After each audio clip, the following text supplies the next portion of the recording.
আচ্ছা, তাহলে আমরা আমাদের ক্লাসের মিড পর্যায়ে চলে এসেছি আশা করি। তো আজকে সেম এখানকার যে একটা মোটিভেশনাল পার্ট থেকে সেটা নিয়ে কথা বলবো। তো আজকে যে কোটটা সিলেক্ট করছি সেটা হলো যে success is not by any chance but by effort. এই জিনিসটা কেন বলতেছি? কারণ আমরা অনেকেই কি দেখি যে একজন হুট করে সাকসেসফুল হয়ে গেছে। যেমন আমি জাস্ট মনে করো যে আমার কথা ভাবতে পারো যে ভাইয়া হয়তো বা বুয়েটে চান্স পেয়ে গেছে এমনি কোনো কিছু হয় না। এই জিনিসটা বুঝতে হবে তোমাকে।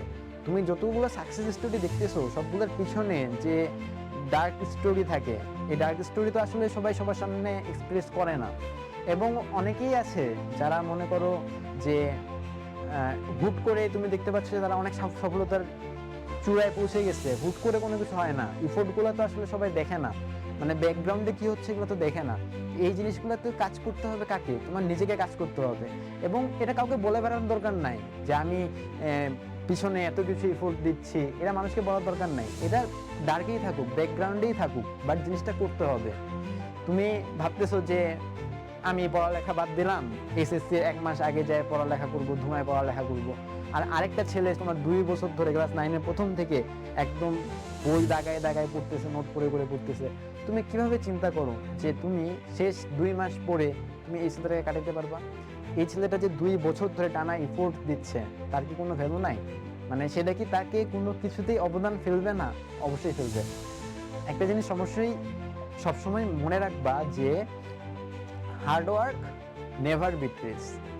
পরিশ্রম কখনোই মানুষকে ধোঁকা দেয় না। তুমি যত বেশি পরিশ্রম করবা, তোমার প্রাপ্ত ফলাফলটা তোমার পরিশ্রমের প্রপোর্শনাল হবে। যত বেশি হার্ডওয়ার্ক তত বেশি আউটপুট, যত বেশি হার্ডওয়ার্ক তত বেশি আউটপুট।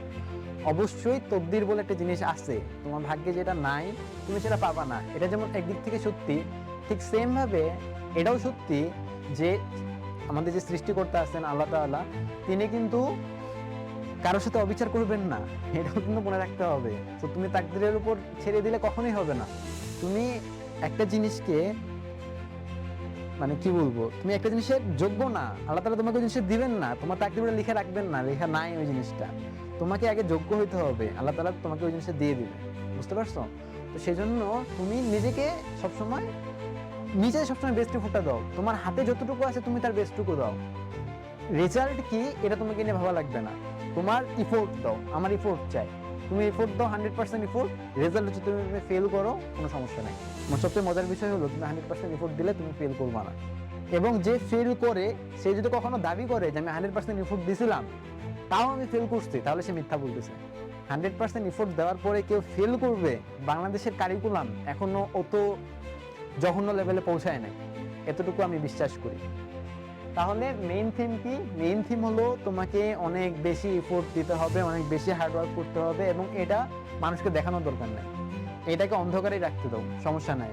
রাত 3টা-4টা পর্যন্ত তুমি পড়ালেখা করো, সকাল 5টার সময় উঠে তুমি পড়ালেখা করো। তোমার প্রতিবেশীকে যা বলার দরকার নেই, তোমার ফ্রেন্ডকে যা বলার দরকার নেই, বাট তুমি এফোর্টটা দাও।